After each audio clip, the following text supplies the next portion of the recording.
To get free video lectures for ECE GATE 2018, subscribe Engineer Tree and press bell icon for more information and update. Hello everyone and welcome to engineer tree. तो इस video में हम देखने वाले हैं transmission line में reflection wave coefficient क्या होता है और वोल्टेज स्टैंडिंग वेव रेशियो क्या होता है। तो ये काफ़ी इंपॉर्टेंट टॉपिक्स हैं, इनसे काफ़ी कुछ क्वेश्चंस पूछे जाते हैं एग्जाम्स में।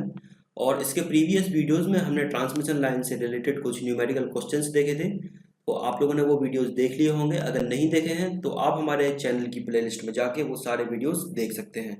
तो सबसे पहले हम यहाँ पर बात करते हैं, ये आपका सोर्स एंड है और ये आपका यहाँ पर लोड एंड है। तो सबसे पहले हमने जो बात की थी वो की थी मैच्ड लाइन की। तो जो मैच्ड लाइन्स होती है वो क्या होगी, आपकी सोर्स एंड से लेके लोड एंड तक कंप्लीटली मैच लाइन हो। अब मैच्ड लाइन्स में भी आपकी दो टाइप से लाइन हो सकती है, जब कि उसका अटेन्यूएशन कांस्टेंट जीरो हो और दूसरा जब उसका अटेन्यूएशन कांस्टेंट जीरो ना हो। तो सबसे पहले हम यहाँ पर मैच्ड लाइन की बात करते हैं अल्फा इक्वल्स टू जीरो लेके। जब उसका अटेन्यूएशन जीरो है तो आपकी लाइन हो जाएगी लॉसलेस लाइन, और जब आपकी लाइन लॉसलेस हो जाएगी तो जो उसका पैटर्न होगा सोर्स से लोड एंड की तरफ वो कुछ इस तरीके से होगा, सोर्स से लोड की तरफ। और इसमें जो आपकी केवल वेव होगी ये केवल फॉरवर्ड वेव होगी, क्योंकि ये आपकी मैच्ड लाइन है। तो सोर्स से लेके लोड एंड तक जो आपकी लाइन है वो पूरी कंप्लीटली मैच्ड है, तो इसमें कोई भी रिफ्लेक्टेड वेव आपकी वापस नहीं आएगी। और इस टाइप के हम पैटर्न को बोलते हैं standing wave ratio, standing wave ratio. और अगर हम इसमें बात करें, ये तो बात हुई आपकी जब लॉसलेस लाइन है, और अगर मैच्ड लाइन में हम लॉसी लाइन की बात करें, यानी जब आपका अल्फा जीरो के इक्वल ना हो।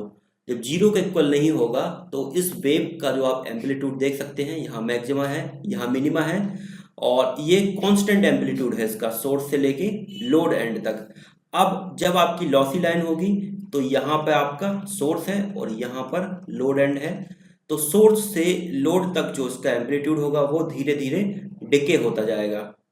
इस तरीके से आपका एम्पलीट्यूड आप देख सकते हैं, मैक्सिमा ये मिनिमा, फिर मैक्सिमा डिके हो गया, मिनिमा डिके हो गया। इस तरीके से सोर्स से लोड एंड तक जो उसका एम्पलीट्यूड है वो स्टैंडिंग वेव रेशियो का डिके होता जा रहा है। लेकिन ये भी आपकी क्या है, मैच्ड लाइन है, तो इसमें भी आपकी केवल एक फॉरवर्ड वेव होगी। तो ये बात हुई आपकी मैच्ड लाइन की। अब इसमें अगर हम बात करते हैं मिस मैच लाइन की, तो मिस मैच लाइन में आपका क्या होगा, ये सोर्स एंड हो जाएगा, ये लोड एंड हो जाएगा।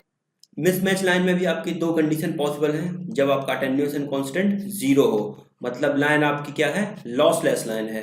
तो लॉसलेस लाइन में आपकी ये फॉरवर्ड वेव जाएगी सोर्स से लोड एंड तक, और आपकी लाइन क्या है, मिसमैच लाइन है, मतलब सोर्स से लोड एंड पे आपकी जो लाइन है वो मैच नहीं हो रही है, तो ये तो आपकी फॉरवर्ड वेव हो गई है। और मिसमैच लाइन है तो इसकी रिवर्स वेव भी एग्जिस्ट करेगी, तो ये हो जाएगी आपकी वी एफ फॉरवर्ड वेव, और ये हो जाएगी आपकी वी आर रिवर्स वेव। तो ये मिसमैच लाइन की बात हुई। तो मिसमैच लाइन में अगर हम बात करें जब आपका अटेन्यूएशन कांस्टेंट जीरो नहीं होगा, मतलब कि उसका जो एम्पलीट्यूड है वो डिके होता जाएगा, उसमें अटेन्यूएशन होगा कुछ, तो जो फॉरवर्ड वेव होगी वो आपकी अटेन्यूएट होकर धीरे धीरे उसका एम्पलीट्यूड डिके हो जाएगा सोर्स से लेके लोड एंड तक। उसी तरीके से आपकी जो रिफ्लेक्टेड वेव होगी इसका एम्पलीट्यूड पहले ज़्यादा होगा, फिर धीरे धीरे कम होता जाएगा। तो ये हो जाएगी आपकी रिफ्लेक्टेड वेव और ये हो जाएगी फॉरवर्ड वेव। तो इस तरीके से आप मैच्ड और मिसमैच लाइन के लिए देख सकते हैं। मैच्ड लाइन में आपकी केवल फॉरवर्ड वेव होगी, मतलब केवल वी एफ एग्जिस्ट करेगी, जिसको हम फॉरवर्ड वेव बोलते हैं। और जो मिसमैच लाइन होगी उसमें आपकी वी एफ भी वेव होगी और वी आर होगी, मतलब फॉरवर्ड वेव भी होगी और रिफ्लेक्टेड वेव होगी। तो ये इसकी एक समरी हो गई है। इसके बाद हम देखते हैं आपका रिफ्लेक्शन वेव कोफिशिएंट क्या होता है और वोल्टेज स्टैंडिंग वेव रेशियो क्या होता है। तो सबसे पहले हम यहाँ पर बात करते हैं रिफ्लेक्शन वेव कोफिशिएंट की। तो जो वोल्टेज की इक्वेशन होती है ट्रांसमिशन लाइन के लिए वो होती है V not e to the power j beta x plus V not Z L minus Z not divided by Z not plus Z L into e to the power minus j beta x. ये एक standard equations होती है voltage की, तो इसका derivation हमें याद रखने की ज़रूरत नहीं है। और इसमें आप देख सकते हैं जो वोल्टेज की इक्वेशन है वो दो पार्ट में है। दो पार्ट में किस तरीके से, फर्स्ट पार्ट आपका ये है, इसको हम बोलते हैं फॉरवर्ड और इसको हम बोलते हैं रिवर्स। तो जो टोटल वोल्टेज आपका आया वो forward wave plus reverse wave, तो फॉरवर्ड वेव को हम वी एफ से यहाँ पर डिनोट करते हैं और रिवर्स वोल्टेज को हम वी आर से यहाँ पर डिनोट करते हैं। तो यहाँ पर आपका जो रिफ्लेक्शन वेव कोफिशिएंट होता था, जो कि हमने इलेक्ट्रोमैग्नेटिक वेव्स जब डिस्कस कर रहे थे तो उसमें हमने देखा था गामा आपका क्या होता है। इलेक्ट्रोमैग्नेटिक वेव में हम दो मीडियम की बात करते हैं। तो फर्स्ट मीडियम का जो इंट्रिंसिक इम्पीडेंस होता है वो होता है आपका ईटा 1 और दूसरे का जो इंट्रिंसिक इम्पीडेंस होता है वो होता है ईटा 2। तो उस कंडीशन में जो आपका रिफ्लेक्शन वेव कोफिशिएंट था वो होता है ईटा 2 minus eta 1 divided by eta 2 plus eta 1। Same यहाँ पर भी आपका जो रिफ्लेक्शन वेव कोफिशिएंट होगा, इसमें क्या होगा, जो इलेक्ट्रोमैग्नेटिक वेव्स में आपके दो टाइप के मीडियम थे, ये फर्स्ट मीडियम और ये सेकंड मीडियम। अब अगर इसको हम ट्रांसमिशन लाइन से रिलेट करें तो एक साइड हो जाएगा आपका सोर्स एंड और दूसरी साइड हो जाएगा आपका लोड एंड। तो जो सोर्स एंड होगा वहां पर इम्पिडेंस हो जाएगा Z0 और लोड एंड की साइड इम्पिडेंस होगा ZL। और जो इलेक्ट्रोमैग्नेटिक वेव्स में आपका गामा होता था रिफ्लेक्शन वेव कोफिशिएंट, वो होता था आपका रिफ्लेक्टेड वेव। जैसे इलेक्ट्रिक वेव हम लें तो रिफ्लेक्टेड वेव हो जाएगी आपकी ER divided by incident wave EI। इसी तरीके से मैग्नेटिक में भी होता था आपका HR डिवाइडेड बाई HI। इसको हम अब ट्रांसमिशन लाइन में किस तरीके से लिखेंगे, ट्रांसमिशन लाइन में आपका गामा हो जाएगा रिफ्लेक्टेड वेव। तो रिफ्लेक्टेड वेव आपकी कौन सी है, VR divided by forward wave, तो VR डिवाइडेड बाई VF। और VR और VF, ये आपका VR है और ये VF है। तो जब VR डिवाइडेड बाई VF लिखेंगे आप तो यहाँ पर आपको जो गामा मिलेगा वो मिल जाएगा ZL minus Z0 divided by ZL plus Z0 into e to the power minus J2 beta x.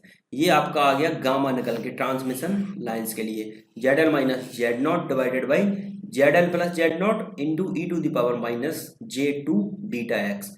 तो यहाँ पर आप देख सकते हैं जो आपका गामा है ये आ जाएगा फर्स्ट, जो ZL minus Z0 divide by ZL plus Z0 है, ये हो जाएगा गामा का एम्पलीट्यूड।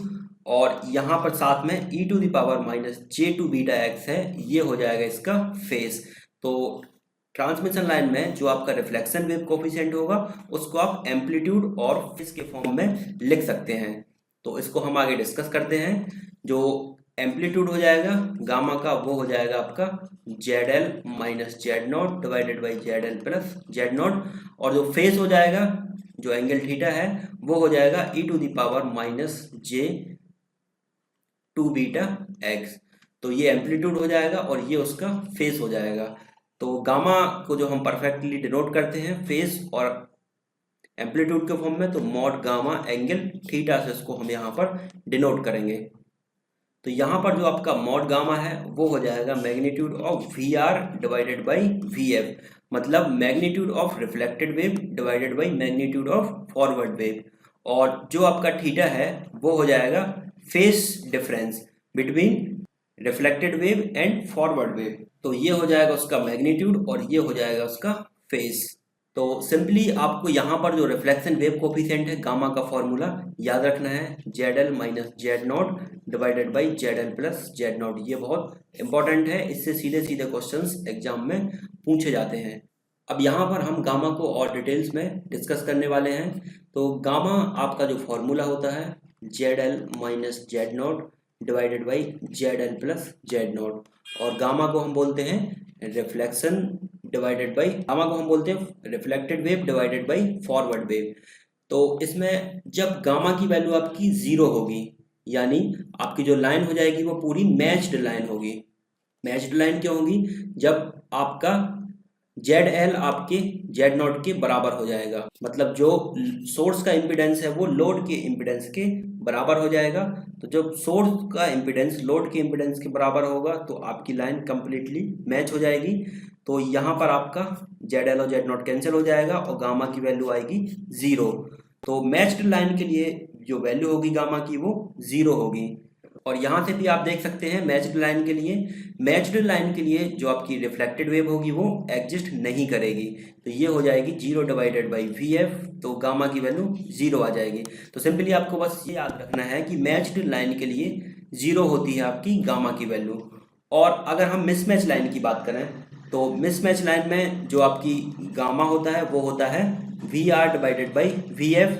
तो मिसमैच लाइन में जो आपकी फॉरवर्ड वेव होगी वो इक्वल हो जाएगी रिफ्लेक्टेड वेव के।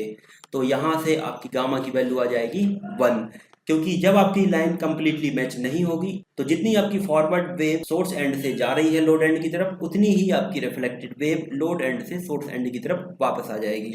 तो गामा की वैल्यू इस सिचुएशन में हो जाएगी 1, तो ये हो जाएगी कंप्लीट रिफ्लेक्शन। तो गामा के दो केस होते हैं, या तो 0 वैल्यू होगी, उसकी 0 वैल्यू होगी मैच्ड लाइन में, और 1 होगी जब कंप्लीट मिसमैच हो या कंप्लीट रिफ्लेक्शन हो जाए। ये दो सिचुएशन आपको इसमें याद रखनी है।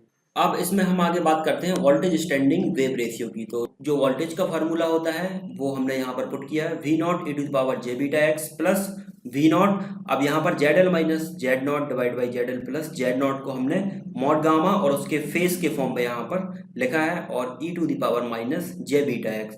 तो यहाँ पर अगर हम इसका मैग्नीट्यूड कैलकुलेट करें तो इसको हम दो पार्ट में यहाँ पर लिख सकते हैं, वी मैक्सिमा करके। तो वी मैक्सिमा आपका यहाँ पर हो जाएगा, यहाँ पर हम मैग्नीट्यूड की बात कर रहे हैं तो फेस को आप नेगलेक्ट कर दें यहाँ पर, तो मैग्नीट्यूड बस लेके चलते हैं, V not plus V not mod gamma, ये हो जाएगा मैक्सिमा। और वी अगर मिनिमा की बात करें हम यहाँ पर केवल एम्पलीट्यूड की, तो ये हो जाएगा आपका V not minus V not magnitude of gamma. तो ये वी मैक्सिमा हो गया आपका और ये वी मिनिमा हो गया।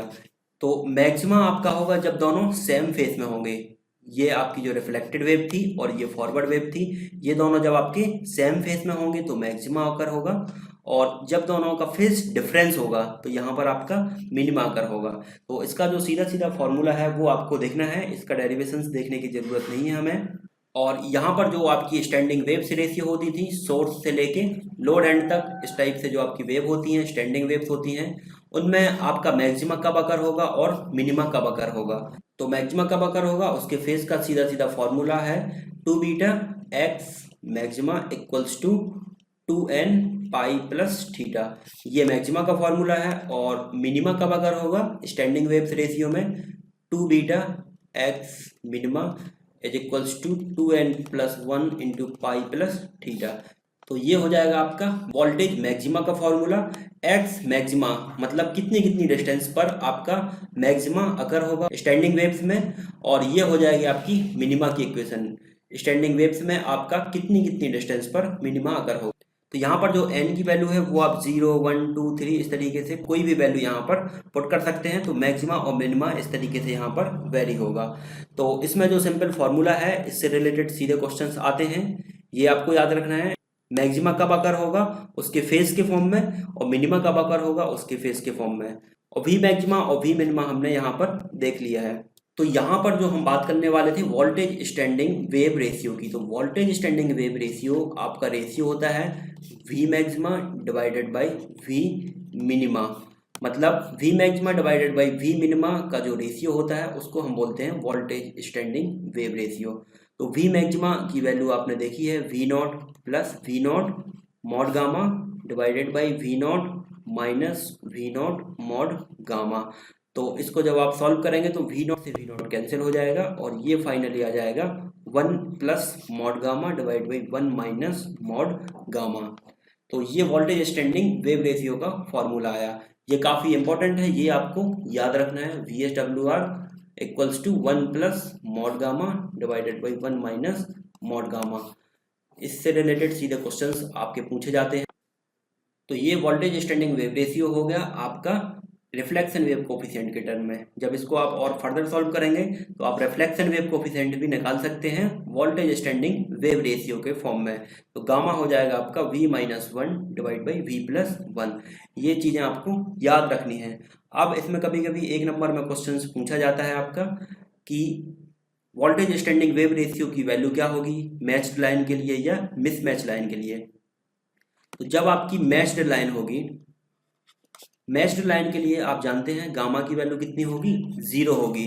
तो जब गामा की वैल्यू 0 होगी तो जो VSWR होगा उसकी वैल्यू कितनी हो जाएगी, 1 + 0 डिवाइडेड बाई 1 - 0। तो जो VSWR होगा मैच्ड लाइन के लिए वो कितना हो जाएगा आपका, 1 हो जाएगा। ये आपको याद रखना है, 1 नंबर में पूछा जाता है, या आप सीधे सीधे फॉर्मूले से भी इसको कैलकुलेट कर सकते हैं। अगर हम बात करें मिसमैच लाइन की, तो मिसमैच लाइन में जो गामा की वैल्यू होती है वो होती है 1। तो VSWR की वैल्यू कितनी हो जाएगी, जब गामा की वैल्यू आप 1 पुट करेंगे तो ये हो जाएगी 1 + 1 डिवाइडेड बाई 1 - 1। तो ये हो जाएगी आपकी 2 डिवाइडेड बाई 0 यानी इनफाइनाइट। तो VSWR की वैल्यू आएगी आपकी इनफाइनाइट मिसमैच लाइन के लिए, और मैच्ड लाइन के लिए आएगी 1। ये कंडीशंस आपको याद रखनी है। तो इससे रिलेटेड क्वेश्चंस हम नेक्स्ट वीडियो में देखेंगे, जिसमें आपके VSWR और रिफ्लेक्शन वेव कोफिशिएंट से रिलेटेड क्वेश्चन होंगे, तो आपको ये कॉन्सेप्ट वहाँ पर क्लियर हो जाएंगे। तो इस वीडियो में इतना ही। अगर ये वीडियो आपको पसंद आया हो तो इसको आप लाइक ज़रूर करें, सब्सक्राइब करें और अपने फ्रेंड्स के साथ शेयर करें। Thank you friends.